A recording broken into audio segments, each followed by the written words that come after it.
Hoy quiero hablar de un tema muy importante, ya que es el inicio de todo el caos en todo el universo, que es la rebelión. La rebelión en el ser humano. Puse esta foto esta imagen, porque representa bien la rebelión. Generalmente los adolescentes con sus papás siempre se ponen en contra, nunca les quiere dar la razón, y cuando los quieren corregir se oponen, y esto es rebeldía. También la culpa muchas veces la tienen los padres. De hecho que como los consienten demasiado, después se ponen rebeldes y cuando los quieren corregir, ¿qué pasó? No pueden corregirlo. ¿Pero quién tiene la culpa? El niño no tiene la culpa, lo tienen los padres. Pero también por naturaleza, ¿no es cierto? La naturaleza humana es rebelde. ¿Sí? Muy bien.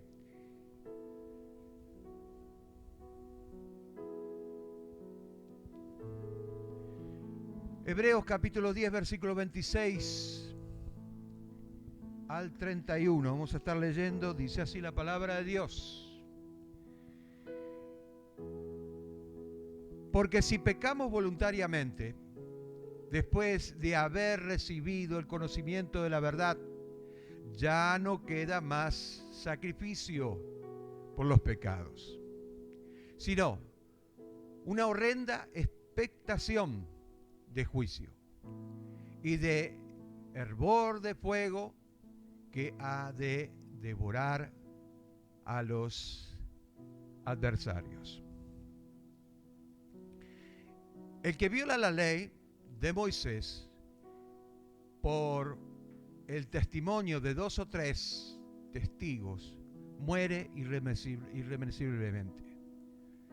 Versículo 29. ¿Cuánto mayor castigo pensáis que merecerá el que pisotea al Hijo de Dios? Si tuvieres por inmundo la sangre del pacto, en la cual santificado hiciere afrenta por el Espíritu de gracia. Versículo 30 y 31. Pues conocemos al que dijo: mía es la venganza, yo daré pago, dice el Señor. Otra vez, el Señor juzgará a su pueblo. Horrenda cosa es caer en manos de un Dios vivo. Hasta ahí la palabra de Dios. Cerrá tus ojos y vamos a orar. Padre, en el nombre de Jesús. Señor Dios Todopoderoso, te doy gracias. Gracias, Padre, por tu presencia. Gracias por tu amor y tu misericordia. Gracias, Padre, porque nos tienes gran paciencia, Señor. Te pido, Padre, que tu palabra no vuelva vacía, que haga el efecto que tú quieres en la vida, en los corazones de cada uno de mis hermanos, conforme a tu voluntad. En el nombre de Jesús. Amén, amén y amén. La rebelión es el enemigo más grande que tiene el ser humano. Es una actitud despreciable delante de Dios. Pero es algo que el enemigo aprovecha para tomar ventaja y destruir al hombre. De esta manera opera la rebelión en la persona, con el fin de alejarlo cada vez más del Señor. La persona se opone ante las autoridades, y esto es algo innato, es algo que nace de la persona, de la naturaleza de la persona. Por eso que es importante que nosotros podamos entender la raíz del problema. Que muchas veces no entendemos por qué nos pasa, por qué suceden tales cosas, y que no lo podemos evitar, y es precisamente porque hay algo dentro nuestro que se levanta muchas veces sin sentido, sin razonamiento, sin un motivo obvio. Y es precisamente la rebelión. El autor de la carta a los Hebreos hace una advertencia contra la rebelión a la iglesia. La iglesia vivía en una época en la que era continuamente el blanco de los demonios. Yo creo que hoy en día también no está exenta de los ataques del enemigo. Hoy en día la iglesia está pasando por una necesidad muy grande en la parte espiritual, pero la Biblia habla de esto con el propósito de alentar a un grupo que sí tiene interés por su vida espiritual, que sí tiene interés de ser parte del cuerpo de Cristo. Hoy en día hay muchos creyentes, y no quiero criticar a ninguno, pero es la realidad, y esta realidad te la quiero comentar para que vos puedas entender lo que es la rebelión. Hay grupos de creyentes que dicen, no, bueno, yo soy creyente pecador, no soy creyente practicante. Escuche, esto es una mentira del diablo porque no es bíblico. Dios busca verdaderos adoradores que adoren en espíritu y en verdad. Por ende, la persona tiene que entender que si está inmersa en las cosas del Señor, obviamente algo tiene que hacer. Algo tiene que manifestarse en su vida. Tiene que descubrir los dones. Otros sí que dicen, bueno, yo voy a la iglesia porque me siento bien. ¿Ese es el fin del cristianismo? Si es así, estamos todos fundidos. El pastorado, el diaconado, el ser evangelista y otros ministerios más es para algunos, no es para todos. Sin embargo, la orden del Señor es ir a predicar el evangelio y a ser discípulo, con el propósito de extender el reino, porque cada uno de nosotros tiene un propósito específico en las cosas del Señor, nada más que uno no quiere, esconde el talento bajo la tierra. ¿Y esto por qué? Por rebelión. Porque la naturaleza del hombre es así. Porque la naturaleza del hombre, aunque sepa la verdad y se la digan en su cara, siempre va a decir, pero yo adoro a Dios a mi manera. Yo busco a Dios a mi manera. Mi fe es diferente a la tuya. Dígame si eso es bíblico. Y el cristianismo tiene que empezar a entender que si su vida cristiana no se centra dentro de lo que es los parámetros de la palabra de Dios, porque la palabra de Dios representa la obra de Cristo, y no solamente la obra de Cristo, sino la persona de Cristo, porque en ella se infunde la naturaleza de Cristo en la persona.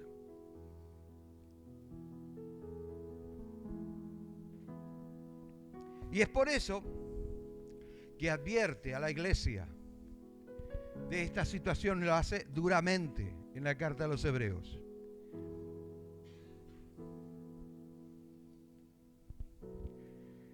Porque si pecamos voluntariamente después de haber recibido el conocimiento de la verdad, ya no queda más sacrificio por los pecados.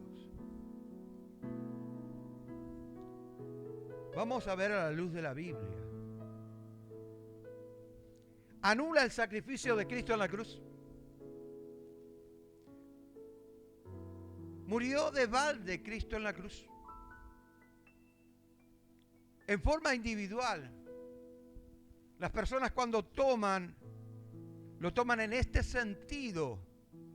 Después de haber conocido la verdad, te alejas. Por más que me digas, no, pero yo no estoy pecando, pero yo estoy orando.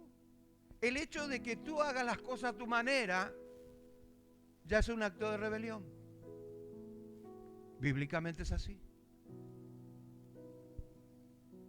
Entonces uno es como que anula los efectos de los propósitos de Dios en la cruz.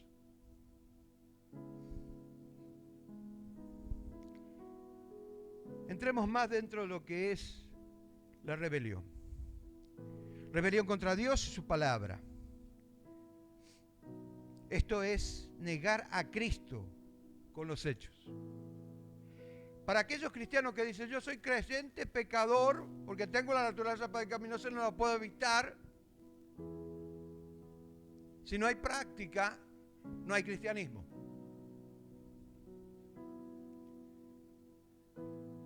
La persona sigue siendo tan religiosa como siempre, o más.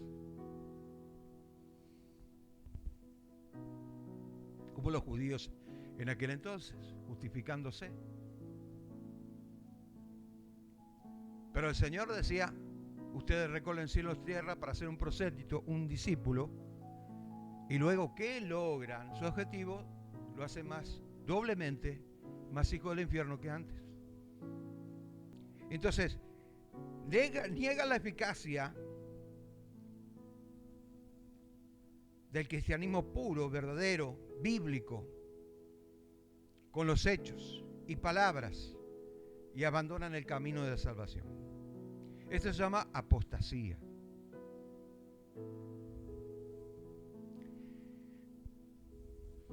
Pecar intencionalmente es una decisión de su propia voluntad.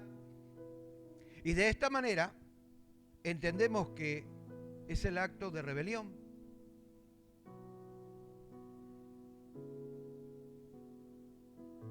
Contra la palabra de Dios.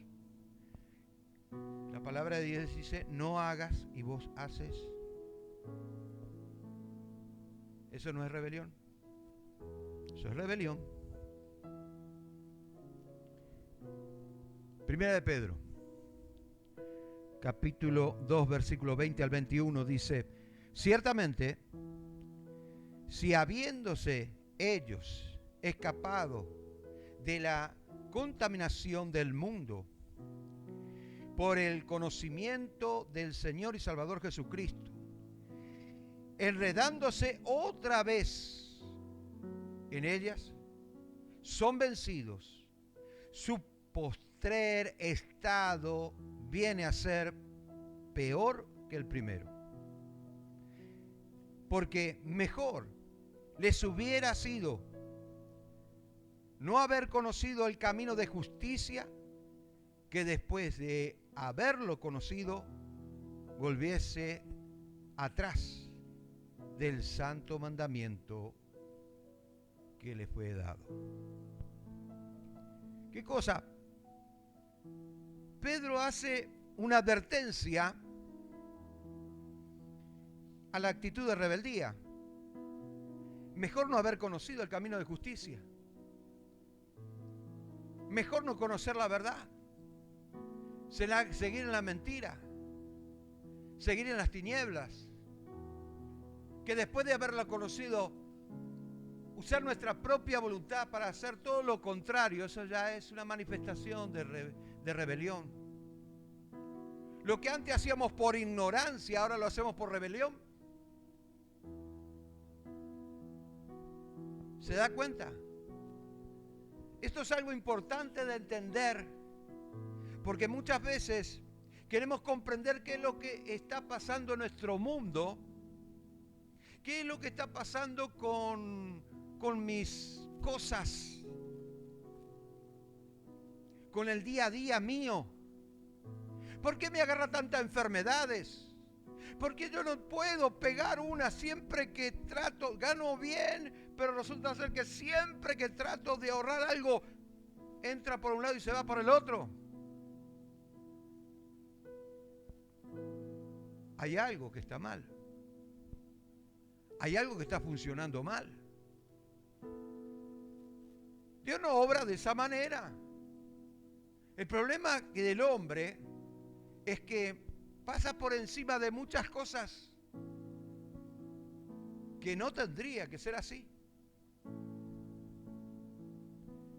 Después se pregunta, ¿por qué me pasa esto a mí? Escuchen, para entender la palabra y definir lo que es rebelión, Vayamos. La palabra latina dice rebelio, es rebelión. La acción de rebelar. O sea, rebelión es la acción de revelar lo que ya tenemos por dentro. Dar a conocer. Oponerse. Por lo tanto, la rebelión es rechazar la autoridad. Rechazo de autoridad. Oseas capítulo 14, versículo 9. ¿Quién es sabio para que entienda esto? Prudente para que lo sepa. Porque los caminos de Jehová son rectos. Y los justos andarán por ellos.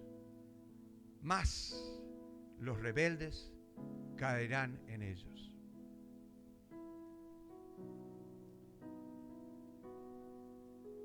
Mire, Jesús es la piedra reprobada por los edificadores. O es tu base o tropezás con ella.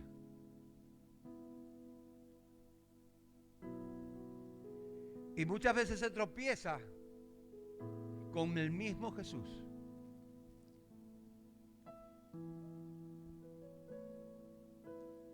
Entienda, esto es rebelión. Rebelión no es algo que se puso caprichoso, se tiró al piso y empezó a patalear no, eso. Hay rebeliones que son demostrativas, activas, y hay rebeliones pasivas que te dicen sí voy a hacer, cuando en realidad no lo va a hacer. Porque está en contra de tuyo, está en contra de aquello que se le dijo. Tenés que hacerlo de esta manera. Y te dicen, sí, no hay problema. Y no lo va a hacer. Eso es rebelión también. Rebelión pasiva. Escuche, la naturaleza del hombre es tan feroz, tan grande, que se vuelve tu propio enemigo, que combate contra todo lo que es Dios y propósito. Y muchas veces nosotros somos conscientes de que sí, esto es bueno, esto es verdad, esto se debe hacer de esta manera, pero no lo hacemos porque se activa dentro de nosotros algo tremendo y se levanta esa rebelión y te dice, no lo hagas. ¿Quién se cree este? ¿Quién lo mandó? Eso es rebelión. Una de las cosas por la cual Luzbel se convirtió en Satanás fue precisamente por eso. Y no solamente la rebelión es una parte, después viene, ¿no es cierto?, el orgullo, la vanidad. Se despierta en nosotros y se levanta de tal manera que se opone a Dios. Y es el peor enemigo de Dios, porque siempre está en contra de sus mandamientos, de sus leyes, de sus estatutos, de su ética, de su moral, de su amor. ¿Se da cuenta? Cuando hablamos de rebelión, estamos hablando de eso. Y muchos caen, porque sabiendo la verdad no la practican. La consecuencia de la rebelión queda sin efecto el sacrificio que hizo Jesús por los pecados. Esa es la consecuencia. Sin Él no hay sustitución. ¿Sabe lo que significa sustitución? Primera de Pedro capítulo 3 versículo 18, porque también Cristo padeció una sola vez por los pecados, el justo por el injusto. Eso es sustitución. el justo por el injusto, para llevar a Dios, siendo a la verdad muerto en la carne, pero vivificado en el Espíritu. Y no solamente está hablando de Jesús, también está hablando de nosotros.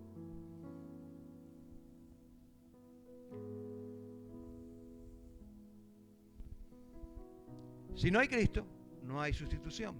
Si no hay sustitución, no hay perdón de pecado. Y si no hay perdón de pecado, ya el mundo está condenado. Y si las cosas las quiero hacer a mi manera, aunque yo tenga esa oportunidad y la gracia para que yo pueda acercarme delante de Dios, tengo que entender que si Cristo no toma mi lugar, no soy salvo.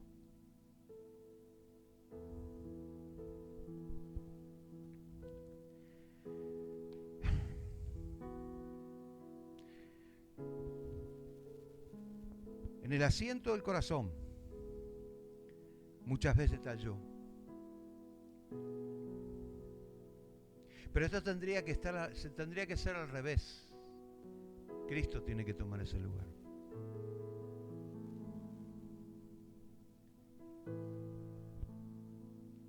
Dios no tiene otro mediador que nos justifique. Solamente a Cristo tiene. Y Cristo es Dios. Y Él nos da una oportunidad para que nosotros podamos entender que en esta oportunidad es una oportunidad muy importante porque está en juego nuestra vida futura. La Biblia, la palabra de Dios nos enseña en todos los versículos bíblicos que solamente hay dos caminos, uno que te lleva a la vida eterna, otro que te lleva a la destrucción eterna. No hay un tercer camino, no hay una tercera opción, no hay otro mediador, no hay otra forma. Entonces el hombre tiene que tomar conciencia. Estuvimos hablando el domingo pasado sobre el alma. Estuvimos hablando de las tres partes del hombre: el espíritu, el alma y el cuerpo. Y lo importante que es entender para que nosotros podamos practicar cómo está nuestro mundo interior hoy. Cómo estoy delante de la presencia de Dios. Si no hay un mediador, no hay perdón de pecados. Y si no hay perdón de pecados, el mundo ya ha sido condenado.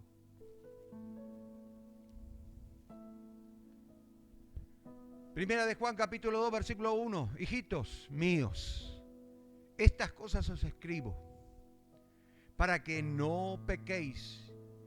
Y si alguno hubiera pecado, abogado tenemos para con el Padre, a Jesucristo, el justo. Y muchas veces se utiliza este versículo bíblico para justificar. Cuando este versículo bíblico te habla precisamente de una dependencia de Dios.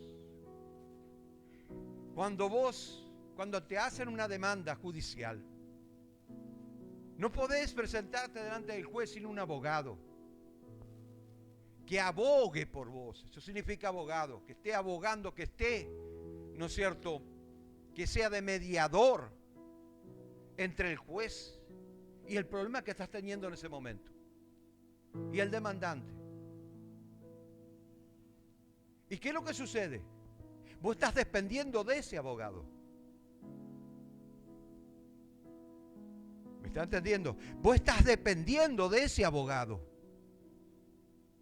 Y muchas veces nosotros pasamos por encima así. Es el mediador, Él perdona mi pecado y si yo cometo un error, voy a Él y Él me perdona. Gloria a Dios por eso. Pero escuchá una cosa. Si no hay una relación y un cambio de vida, porque estás dependiendo de ese abogado, no te va a servir de nada. Y lo primero que le tenés que decir a un abogado para que abogue por vos es la verdad. La verdad. Siempre fue así. Al abogado se le tiene que decir todo para que él pueda ver ¿Cómo soluciona el problema? Si hubo algo que vos estás cometiendo, estás en falta, pero te querés librar de esa condenación, vos te querés librar de todo eso, entonces vos le tenés que decir la verdad a ese abogado, para que ese abogado empiece a interceder por vos y busque la manera, la forma. Pero nosotros tenemos un abogado que nos sustituyó, que no necesitó buscar la forma para ir al juez y decir, no, él es inocente, él no hizo nada.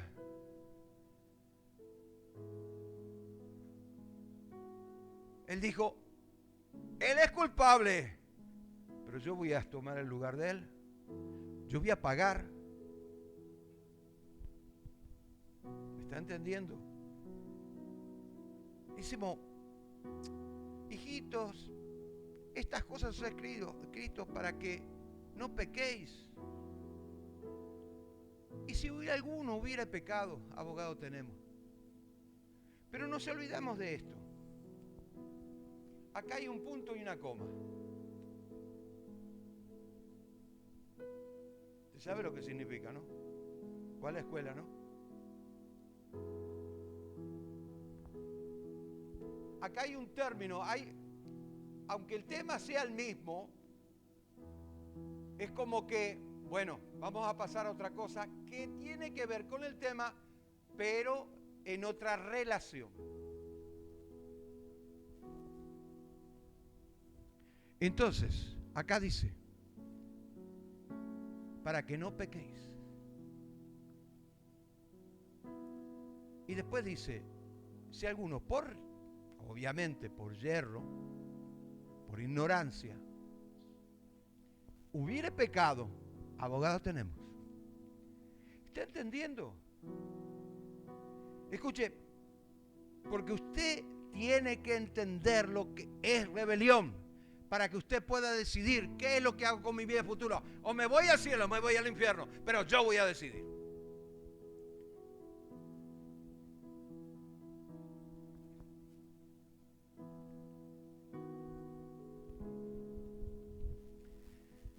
Escuche, el cristianismo no es algo que es para que te sientas bien. El cristianismo no es el momento de dejar las cargas nomás. El cristianismo no es, estoy enfermo, van a orar por mí y yo me voy a sanar. El cristianismo no es, ¿no es cierto?, me liberan. Porque cada vez que voy allá voy súper cargado, atado hasta la manija y me oran por mí y me liberan. No es eso. En esencia no es eso, no es. Si el cristianismo consistiera nada más que en eso, entonces nosotros no seríamos pastores, seríamos curanderos. ¿Me entendió? Seríamos psicólogos, no seríamos pastores. Pero el cristianismo no se fundamenta en eso. Eso es consecuencia nada más, que es consecuencia de una vida cristiana. La vida cristiana es una vida que tiene que cubrir las 24 horas del día.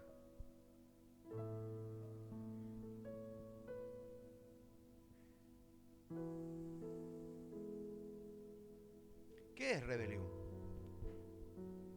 Eso es ponerse la autoridad. Así que, si queremos hacer las cosas a nuestra manera y no a la manera de Dios, esto es rebelión.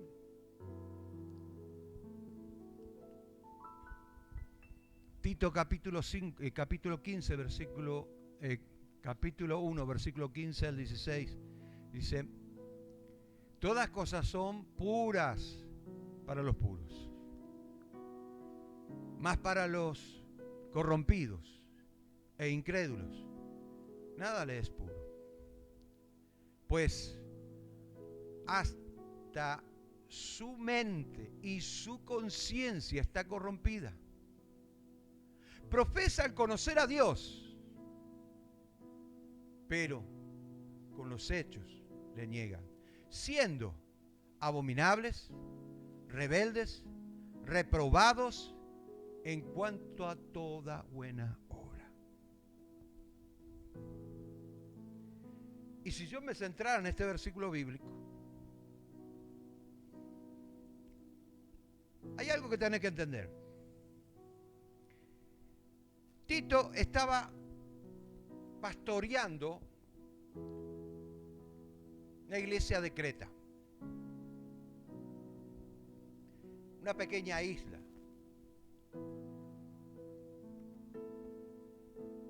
Y se levantaron muchos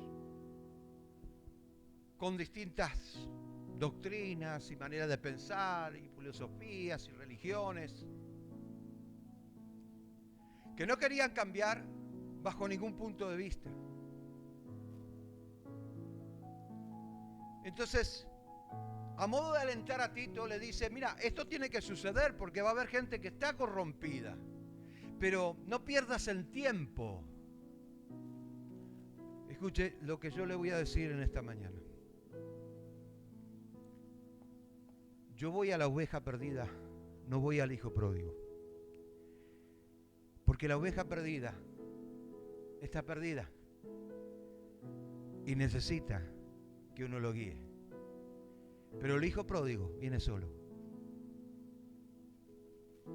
Se fue sabiendo.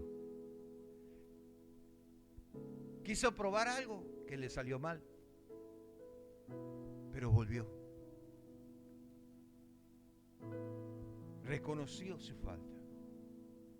Entonces Dios utiliza ciertos medios para cambiar o persuadir a aquella persona que está actuando en forma rebelde. Y esos medios muchas veces no son tan agradables como pensamos, pero es la única manera de transformar una mente. De decir, bueno, hasta aquí llegué. El hijo pródigo dijo,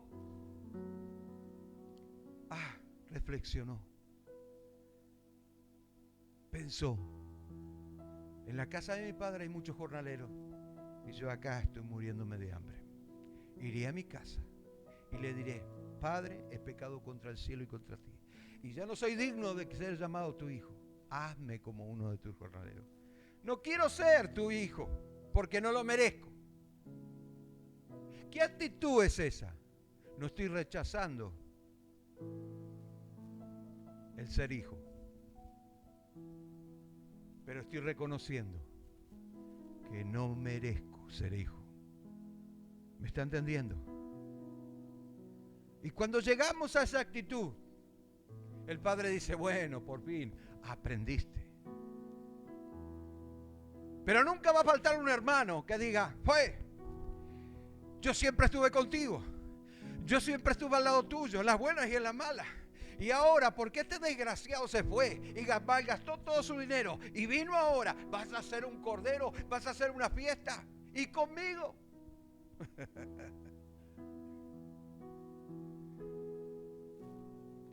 Y lo que le dijo él fue lo siguiente. Escucha, siempre estuviste conmigo. Pero este se había perdido y ahora lo he hallado. ¿Me está entendiendo? ¿Qué actitud la que tenemos? ¿Será que tendremos que pasar por algunas cosas? ¿Será que no somos sinceros como nosotros mismos y profesamos conocer a Dios cuando en realidad no lo conocemos? ¿Será que Dios nos reprobó en nuestra mente porque no estamos entendiendo, somos muy cabezaduras? La mejor manera de entender y de permitir que el Espíritu Santo esté obrando en nosotros es dejar todas aquellas cosas y con humildad ir al Padre, reconociendo lo que somos delante de Él y permitiendo que Él haga. Haz de mí lo que tú quieras. Me rindo, Señor. No hay otro camino para ir al cielo. Todas las religiones cristianas, si no adoptan el cristianismo como un sistema de vida, están descartadas. Así de sencillo. Y no porque yo lo digo, sino porque la palabra de Dios lo dice. Están descartadas. Porque las cosas no es como uno quiere. Lo mismo que cualquier forma de ofrenda humana o cualquier ritualismo, es exactamente el mismo. Por eso es que muchos confunden. Cristianismo hay uno solo. Uno. Y hay muchas maneras de trabajar. Equivocadas o no, pero hay muchas maneras de trabajar. Y hay muchas doctrinas, pero el cristianismo hay uno solo. La rebelión produce una terrible esperanza de juicio. Como hemos leído al principio, Hebreos 10:31, horrenda cosa es caer en manos de un Dios vivo.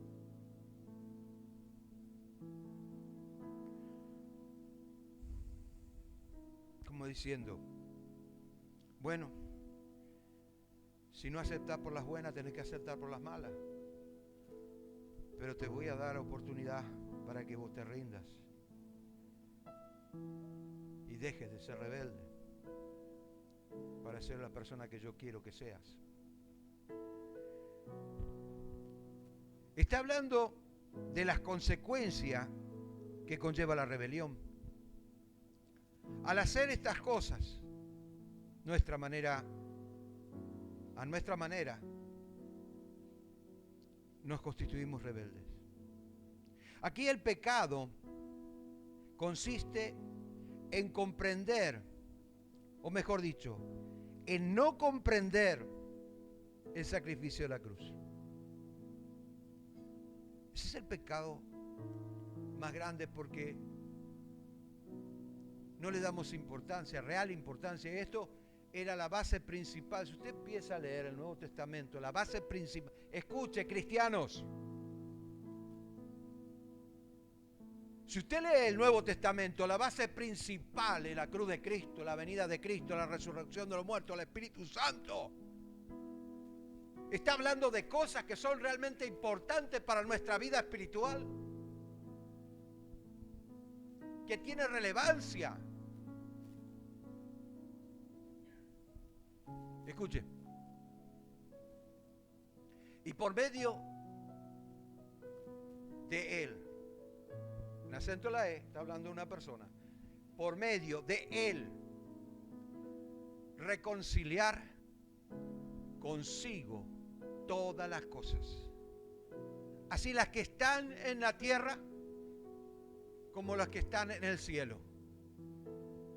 Es por eso que se constituyó sacerdote, para construir un puente entre Dios y el hombre, el cielo, la tierra, haciendo la paz mediante la sangre de la cruz. ¿Qué hizo el Señor? Construyó un puente para que tú cruces del otro lado, pero eres tú el que tiene que cruzar. Ese puente se llama gracia. Esa gracia es la oportunidad que Dios te da. Esa oportunidad es porque Dios no quiere que vayas donde van a ir destinados los demonios y Satanás, el diablo. Porque el infierno fue construido para él.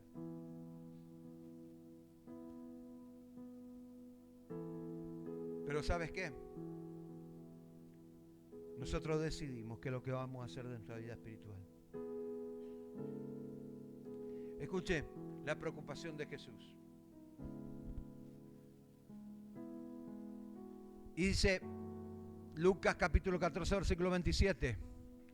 Y el que no lleva su cruz y viene en pos de mí, no puede ser mi discípulo. Dice, no puede, porque hay una condición. No puede, porque las cosas no se hacen a su manera. No pueden, porque no es la manera en que yo quiero que realmente me entiendan y comprendan el peligro, el propósito que desde la fundación del mundo tiene Dios para mi vida. No puede ser mi discípulo. No puede ser mi discípulo porque está llevando las cosas a su manera. No puede ser mi discípulo porque no está experimentando los dones que ya le di. No puede ser mi discípulo porque no le está predicando a nadie. No puede ser mi discípulo. No puede. Si no lleva la cruz y se niega a sí mismo. No puede ser mi discípulo si no cuelga ahí la rebelión y muere junto con ella.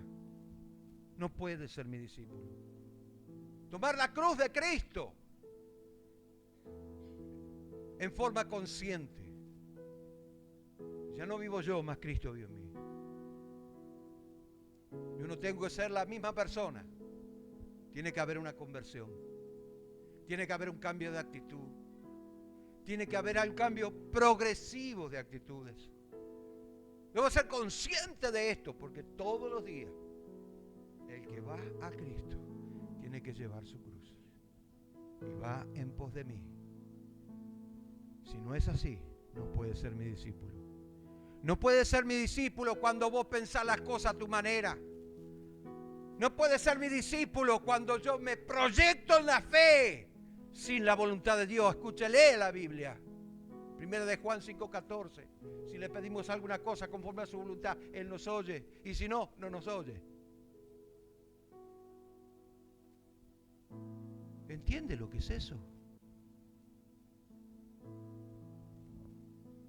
¿Sabe cómo yo me proyecto en la fe? Cuando tengo el deseo en mi corazón y lo pongo en manos del Señor, y cuando Dios me da luz verde, empieza a trabajar con eso. Empieza a trabajar, no importa los años que pasen, empieza a trabajar con eso.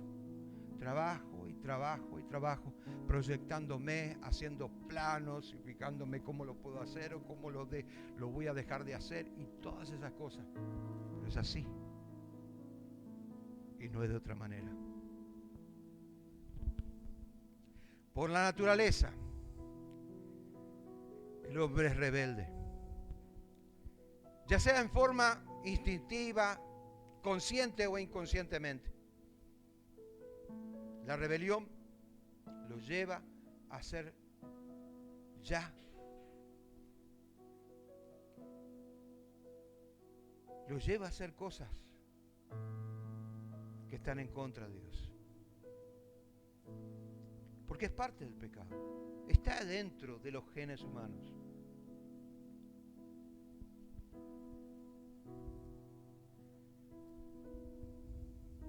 Pero en la obediencia a Cristo podemos evitar la rebelión. ¿Cómo es eso? Podemos evitarlo. La Biblia dice esto y quiero explicar también. Primera de Juan 5:18. Sabemos que todo aquel que es nacido de Dios no practica el pecado. Así que no hay creyente pecador. Hay creyentes justificados, pero no pecador. Y le voy a explicar eso. Le voy a explicar. No practica el pecado. Pues, y para aquellos que dicen, yo me siento bien en la iglesia, siéntase bien en su casa, no en la iglesia. Pues aquel que fue engendrado por Dios, le guarda. Y el enemigo no lo puede tocar. ¡Oh! ¿Y si me tocó? ¿Por qué será? ¿Sabes lo que no practica el pecado? Es saber que yo tengo la naturaleza pecaminosa. Saber que yo soy peligroso, pero evito que la rebelión no se manifieste en mí. ¿Por eso tengo que ir a la cruz? Claro que sí.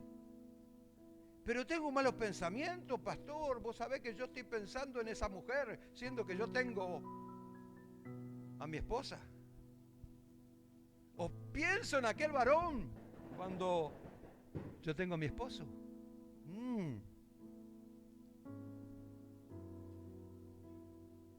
Esto es picante, ¿verdad? Pero es la verdad. Pues ¿sabes qué? No practica el pecado. Lo evito. ¿Me entiendes? Evito.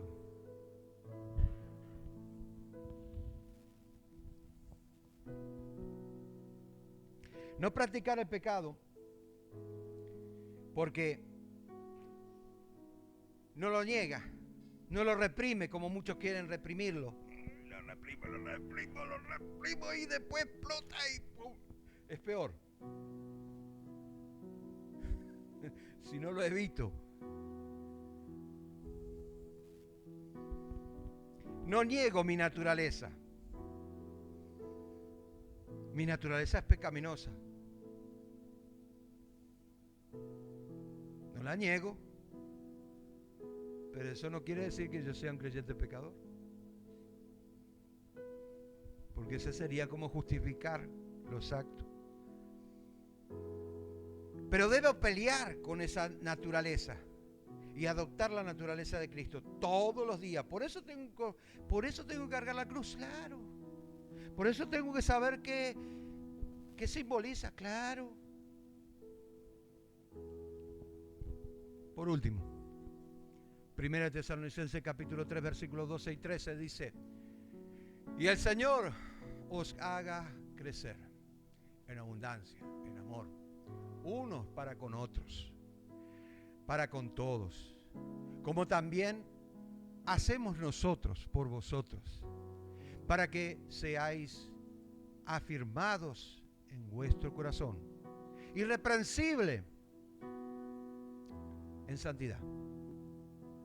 Escuche, ¿cuándo soy reprensible? Acá está hablando de ser irreprensible, pero ¿cuándo soy reprensible? Cuando el Señor se enoja conmigo. Porque Dios no ve la acción, sino la intención. Porque muchas veces la acción es conforme a la reacción.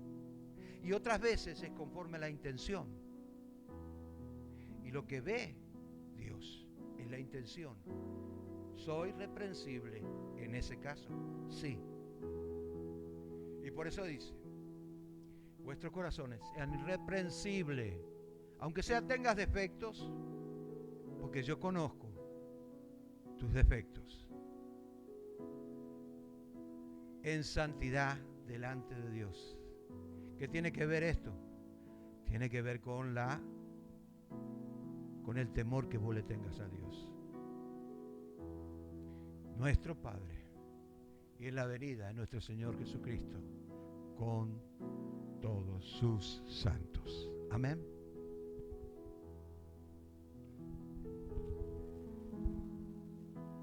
No es difícil vivir una vida cristiana. El tema es que muchas veces tenemos que corregir lo que está defectuoso, y eso lleva mucho tiempo.